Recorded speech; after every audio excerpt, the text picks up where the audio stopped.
This is fake. This is fake. Sabihin nyo sa akin na fake ito, na hindi ito totoo. Kasi alam nyo, kahit grade 6 student, they can do better job than this. Sana hindi ito totoo. Modern examination. So, isa-isahin natin ito. A person identified, Rene Cla Batarbonia, age 18, student, Malay, Filipino race, incident, Agusan del Sur, kung saan sila nakatira, done on this day, the 9th of June of 2026 at 5 p.m.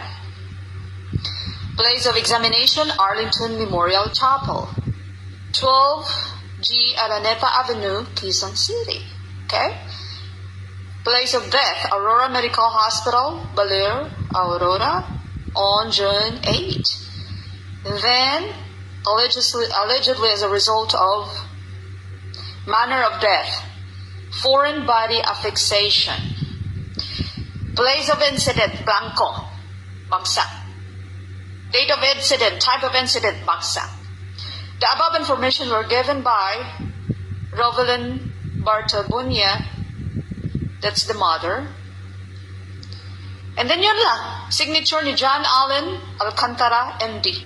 Minsan, it can last like 20 pages, okay? One page, ganito? Ano yan? Itong standard lamang na autopsy dito sa amin, dito sa Oklahoma. Ang first page ay Report of Investigation Medical Examiner. So, dito mo makikita yung description ng katawan. Yung external jaw niya, neck niya, arms, legs. External observation, okay? And then dito sa baba, dito mo makikita ang sa left ay may probable cause of death.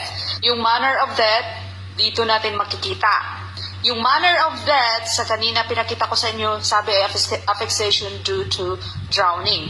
Hindi yan ang manner of death. Yan ang probable of death. Ang manner of death ay pwedeng natural, suicide, unknown, accidental, homicide, pending. Yun lang.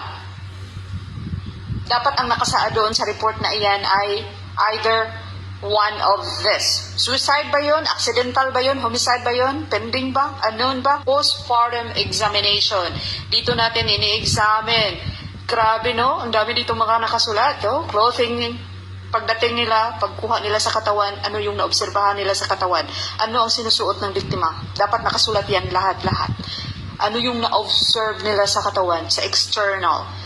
The temperature of the body. Rigor mortis, nag-fully developed na ba siya? Blanching, pink, purple, liver, ano pa yan, no? Why is this important? Kasi marami tayong mga rumors, mga balita-balita, na pali yung dito niya, na may mga pasa-pasa siya. Bakit walang mention na ganyan sa report? Okay? And then, yung kaniyang mga bunganga, lahat-lahat yan at nakasulat yan dito sa report. Identifying marks and scars, kahit mga scars, lahat na.